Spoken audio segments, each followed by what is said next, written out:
Physics में सबसे पहले हम बात करते हैं मैकेनिक्स पर। What do you mean by this mechanics? Mechanics क्या है? मैकेनिक्स को हम कैसे डिस्कस कर सकते हैं? तो हम बोलते हैं कि भाई मैकेनिक्स में ना सबसे इंपॉर्टेंट होता है कि हम बॉडी के मोशन के बारे में बात करेंगे विथ और without reference to the force. With और without reference to the force में जब मैं with reference to the force के बारे में बात करूंगा ना तो ये डायनेमिक्स हो जाएगा, जो कि आगे चैप्टर नंबर 3 तुम्हें मिलेगा। और with reference to the force के बारे में बात करूंगा और without reference to the force के बारे में बात करूंगा तो ये काइनेमेटिक्स हो जाएगा, जो कि चैप्टर नंबर 2 में मैं बात करूंगा। बोलो यस और नो। अभी मैं पीछे बताकर आया ना कि ये जो काइनेमेटिक्स और डायनेमिक्स तुम पढ़ोगे ना, ये मैकेनिक्स की ही ब्रांच है। और इस मैकेनिक्स की ब्रांच में तुम्हें with reference to the force बात होगी तो डायनेमिक्स, और without reference to the force की बात होगी तो मेरा बेटा क्या बन जाएगा? ये काइनेमेटिक्स, जो कि चैप्टर नंबर 2 और चैप्टर नंबर 3 में हम उसको डिस्कस करेंगे। नाउ सिमिलरली अगर मैं आपसे बात करूं इसी के साथ साथ, तो मेरे पास एक और कंडीशन इसी मैकेनिक्स में, the branch of physics is mainly concerned with the laws of motion and gravitation. तो what do you mean by these laws of motion? तो न्यूटन के लॉ बड़े मशहूर हैं, हम बिल्कुल डिस्कस करेंगे हम, ठीक है। आने वाले चैप्टर में फोर्स में हम डिस्कस करेंगे, उसमें जाकर तो न्यूटन के लॉ के बारे में बात करना है और कुछ ग्रेविटेशन के बारे में बात करना है कि ये अर्थ जरूर मौजूद है हमारे पास, लेकिन अर्थ के अराउंड कौन मूव कर रहा है? मून मूव कर रहा है, प्लैनेट्स मूव कर रहे हैं, अर्थ खुद इटसेल्फ सन के अराउंड मूव कर रहा है। तो ये कब होगा, कैसे काम करेगा, इसका टाइम पीरियड कैसे निकलेगा, क्यों मूव करता है, न्यूटन लॉ ऑफ ग्रेविटेशन में हम इसको जाके बात करेंगे। ओके की रिपोर्ट है, बोलो मैकेनिक्स क्लियर हुआ? मैकेनिक्स की डेफिनेशन क्लियर हो गई? यस और नो एवरीवन मेरा बेटा? ओके फातिमा जज़ाकल्लाह, बेस्ट हो गया यार, क्या बात है, जबरदस्त भाई। इतना अच्छा तुम लोग रिस्पॉन्स करोगे ना तो मैं तुम्हें सही बताओ पढ़ोगे और छा जाओगे भाई, ऐसा होने वाला है। जबरदस्त हो गया माशाल्लाह, बेहतरीन बेहतरीन हो गया। चलें एक तो ये हमारे पास है। चलें मैकेनिक्स वाली बात आ गई, तो मैकेनिक्स में हम बॉडी के मोशन के बारे में बात करेंगे। अगर with reference to the force होगा तो डायनेमिक्स बन जाएगा, without reference to the force होगा तो काइनेमेटिक्स बन जाएगा। और इसी के साथ साथ हम लॉज ऑफ मोशन पे भी बात कर लेते हैं मैकेनिक्स में, और ग्रेविटेशन लॉ के बारे में भी बात कर लेंगे, जैसे कि न्यूटन के लॉज। फिर आगे देखो, आगे अब हमारे पास है, देखो बेटा थर्मोडायनेमिक्स। अच्छा थर्मोडायनेमिक्स क्या है?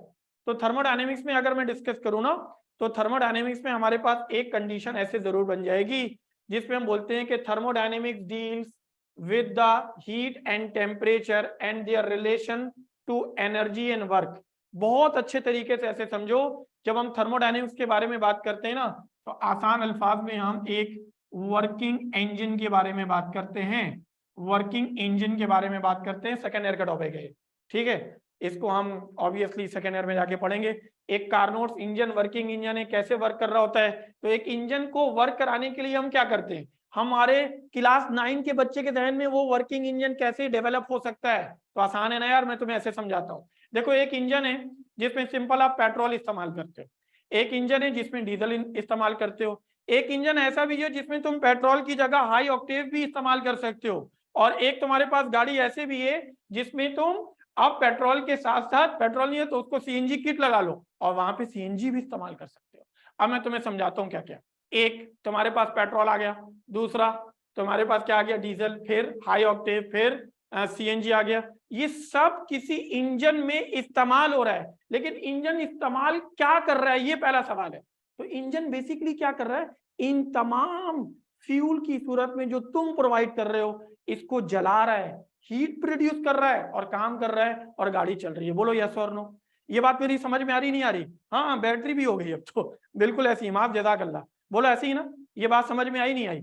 ओके की रिपोर्ट आ गई? हाँ बिल्कुल ऐसे ही है कि यार ये बात तो है कि इंजन में हम सीएनजी किट लगा लें तो गैस डाल लें गाड़ी चल रही है, पेट्रोल डाल लें गाड़ी चल जा रही है ना, और फिर हाई ऑक्टेव डाल लें गाड़ी चल रही है। तो ये क्या है, डीजल इंजन बिल्कुल अलग हो गया। लेकिन ये जो फ्यूल हम इस्तेमाल कर रहे हैं, ये बेसिकली फ्यूल क्या कर रहा है, इन तमाम इंजन इन तमाम फ्यूल को जला रहा है, हीट प्रोड्यूस कर रहा है और उस हीट से इंजन काम कर रहा है।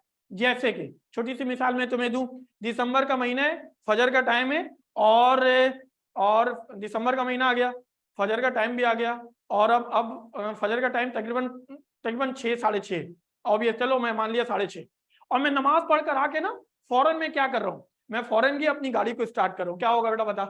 देख, या तो मैं सेल्फ स्टार्ट करूंगा या फिर मैं बाइक स्टार्ट कर रहा हूं तो किक लगाऊंगा, पहली दफा में गाड़ी स्टार्ट नहीं होगी।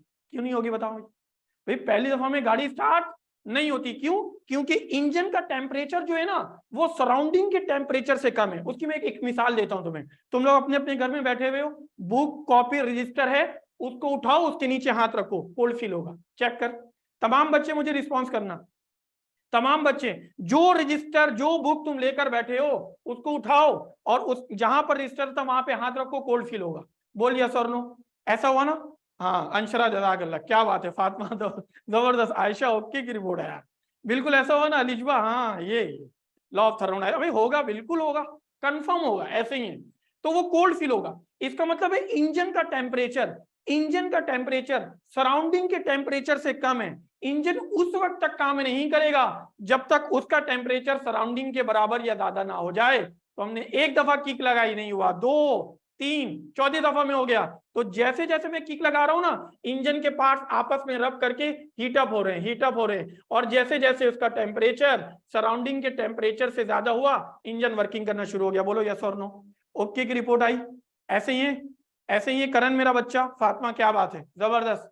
हैदर क्या बात है भाई, जबरदस्त, A1 हो गया, परफेक्ट। तो ये थर्मोडायनेमिक्स का एक पैरामीटर जो मैं तुम्हें समझाने की कोशिश कर रहा था, उम्मीद है कि बहुत अच्छे तरीके से तुम्हें समझ में आ गया होगा।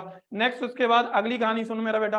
अगली कहानी हमारे पास क्या है, हमने कहा इलेक्ट्रिसिटी, और कुछ शरारती बच्चे क्या करते हैं, क्या करते हैं भाई, ये देखिए देखिए, कुछ शरारती बच्चे बिजली से खेलने, ये हशर नशर होने वाला बेटा, कभी भी करंट से नहीं खेलना, ऐसे ही मरूम हो जाओगे। तो ये बदतमीजी नहीं करनी है बेटा, ख्याल कर रहे हैं कि कहाँ पे क्या तुम कर सकते हो। तो तुम्हें मैं थोड़ा सा फील कराता हूँ। आजकल बड़ा सीजन है, गर्मियों की छुट्टी चल रही है, कहाँ जाना है? हाँ गर्मी की छुट्टी चल रही है और वो फैमिली का प्रोग्राम बन गया, करली झील जा रहे हैं भाई, हाँ करली जा रहे हैं, कोई वाटर पार्क जा रहा है। अच्छा ये सारी वो जगह हैं, या सीवी वगैरह जा रहे हैं हम, ये सारी वो जगह अक्सर इनके रास्ते में ना हमारे पास हाई टेंशन का वायर हमें दिखता है, और अगर हम दिन के टाइम जा रहे होंगे तो हमें हमें स्पार्क करने की आवाज आती है, और रात के टाइम जाते हैं ना तो वो बिजली स्पार्क करते हुए हमें नजर आता है, क्योंकि रात में रोशनी कम होती है। बोलो यस और नो, ऐसा होता है ना?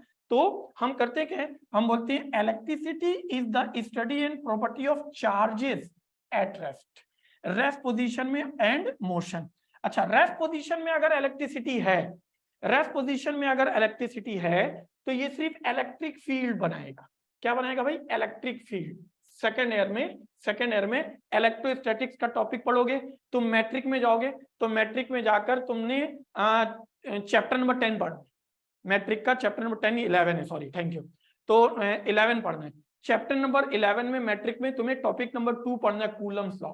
उससे पहले मैं इंशाल्लाह तुम्हें इलेक्ट्रोस्टैटिक्स की एक कंडीशन कहानी सुनाऊंगा, जहां पर चार्ज रेस्ट पर होगा ना तो सिर्फ इलेक्ट्रिक फील्ड कैसे प्रोड्यूस करता है, एक पैरामीटर। लेकिन चार्ज जब मूव करता है ना तो इसके 2 कंडीशन आ जाती है। अगर यूनिफॉर्म वेलोसिटी में तो मैग्नेटिक फील्ड इलेक्ट्रिक फील्ड दोनों, लेकिन अगर एक्सेलरेट कर रहा है चार्ज तो इलेक्ट्रिक फील्ड भी, मैग्नेटिक फील्ड भी और एक्सरेज भी बना देगा। सर ये एक्सरेज वाली कहानी कहां से आ गई? सेकेंड ईयर में पढ़ाऊंगा, परेशान नहीं होना, ठीक है? छोड़ना तो नहीं है अभी तुम्हें, पहली क्लास है मेरी, लेकिन पढ़ाऊंगा सब कुछ। तो चार्ज रेस्ट पर है, इलेक्ट्रिक फील्ड, चार्ज मूव कर रहा है, electric field magnetic field uniform velocity में, चार्ज एक्सेलरेट कर रहा है, इलेक्ट्रिक फील्ड मैग्नेटिक फील्ड एक्सरेज भी बनाऊंगा, ठीक है? अब एक्सरेज बनाने के लिए कूलिश ट्यूब इस्तेमाल करते हैं, ये भी पढ़ाऊंगा इंशाल्लाह सेकंड ईयर में। तो फिर पता चल जाएगा कि जब हम हॉस्पिटल जाते हैं ना तो एक्सरेज रूम में बाहर लिखा रहता है डेंजर, अंदर जाना मना है ना?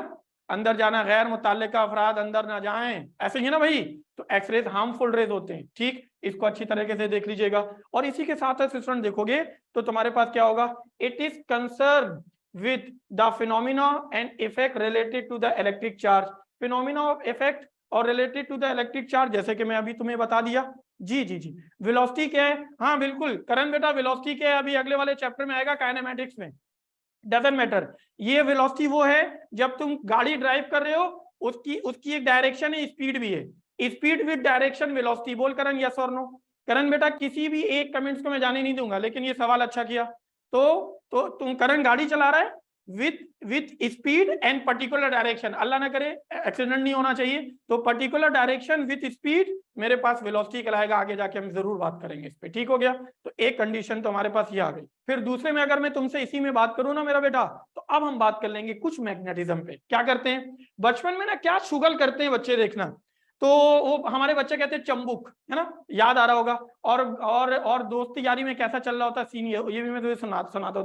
देखना भी, देख ये बॉक्स है। ये बॉक्स ने तुम्हारे डेस्क में, स्कूल में जो डेस्क है ना, उसमें बैठा हुआ बच्चा अब शरारत क्या करता है सुनना, एक घर से लाएगा अपने मैग्नेट और इस मैग्नेट को नीचे रखेगा, ऐसे ऐसे रखेगा, है ना, और ऊपर एक मैग्नेट रख के अपने दोस्त को क्या बोलेगा, बेटा मैं इसको हिला दूंगा। और हिलाएगा कैसे, नीचे मैग्नेट को मूव करेगा ना, तो मैग्नेटिक फील्ड से ये ऊपर वाला भी इसके साथ साथ मूव करेगा, नाश्ते की शर्त जीत जाएगा। बोले ऐसा होगा ना मात, ऐसा होता नहीं होता, ऐसा होता नहीं। इसका मतलब देख, मैग्नेटिक फील्ड ना इससे पास होगी, लेकिन इलेक्ट्रिक फील्ड नहीं होगी। इलेक्ट्रिक फील्ड तो एक बारीक से तार के ऊपर वो प्लास्टिक की कोटिंग होती है तो करंट नहीं लगता। जैसे मैं कोई तार पकड़ लूं, ये देखो, ये देखो, ये मेरे पास है, अल्लाह जाने कोई तार है, कोई तार वार दो, ये देखो ये तार है ना, अब अल्लाह जाने नजर आ रहा है, ये तार में पकड़ लिया। अब इसका वोल्टेज कम जरूर है, लेकिन इसमें एक प्लास्टिक का कवर जरूर है, अब वो करंट मुझे लग नहीं रहा। ये देखो, ये एक तार है। तार दिखाने का मकसद है कि इसको अगर मैं किसी स्विच के साथ कनेक्ट कर दूं और कनेक्ट करने के बाद हाथ से पकड़ लूं, करंट नहीं लगेगा, ऐसे ही होगा ना। लेकिन अगर इसको मैं यहाँ से पकड़ लूं बेटा, यहाँ से देख, मरूम होने का चांस है, ये देखिए यहाँ से, ऐसा होगा ना। ये बिल्कुल ऐसे ही है जैसे इलेक्ट्रिक फील्ड के लिए इसका मैग्नीट्यूड कम होता है, मैग्नेटिक फील्ड के लिए ज्यादा होता है। जैसे स्कूल में एक और शरारत होता है, घर पे भी होता है, दो मैग्नेट ले आओ, दोनों का पोल एक दूसरे के करीब ऐसे करो, रिपल्जन फील होगा, ऐसा होगा ना। लेकिन दोनों का नॉर्थ और साउथ लोगे तो अट्रैक्शन हो जाएगा, बोलो यस और नो, ऐसे ही है। तो ये मैग्नेटिक फील्ड हमारे पास इस कंडीशन में नॉर्थ से साउथ जारी होती है। ऑब्वियसली ये थोड़ा सा सेकेंड ईयर में इसके पार्ट जरूर बनता है, या मैट्रिक्स में इसको ज्यादा डिटेल से डिस्कस करेंगे। तो आज तक यहीं रखें। आज का लेक्चर कैसा रहा ये बता बेटा। हाँ, आज का लेक्चर कैसा रहा, अपने अपने रिस्पॉन्स दे दो। ठीक है, आज तक इतनी ही रखते हैं, इंशाल्लाह यहीं से कंटिन्यू करेंगे। अब तो हमें रुकना नहीं है। तमाम बच्चे मुझे रिस्पॉन्स करोगे भाई, जितना अच्छा तुम्हें लेक्चर लगा ना मुझे चैट बॉक्स में बताओगे, उतनी मेहनत करके आऊंगा तुम लोग के लिए। क्या बात है, जबरदस्त। चलें, बेहतरीन हो गया। तो अच्छे तरीके से टाइम टेबल बना के आओगे, बहुत अच्छे से टाइम टेबल बना के आओगे, अपने स्केड्यूल बना कर आओगे। जिस बच्चे को प्रॉब्लम होगी मुझसे डिस्कस करोगे, इंशाल्लाह तुमसे मेरी मुलाकात होगी अगले जुमरात को। जज़ाकल्लाह, अपना ख्याल रखिएगा। अस्सलाम वालेकुम।